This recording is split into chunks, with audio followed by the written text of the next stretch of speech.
All right, now we're going to be progressing our heel raises by introducing a step with single leg bias, okay? So this is a really good challenge for this calf here, further building up strength and control.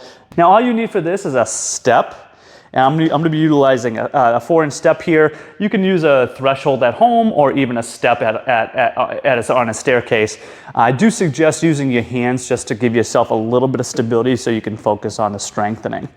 So what I'm going to do is I'm targeting my left leg. I'm going to lift my right one, bend it, and the ball of my foot's on the edge of the step, and notice my heel's falling off.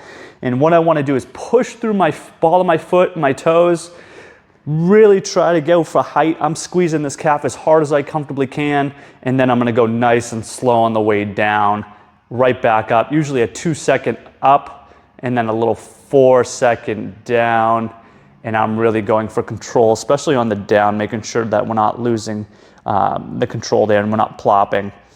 Also, just make sure that this heel and foot stay relatively straight and we're not dumping inwards, okay? We're not curving inwards. That's a loss of stability here. Making sure that this foot stays in line throughout the whole exercise.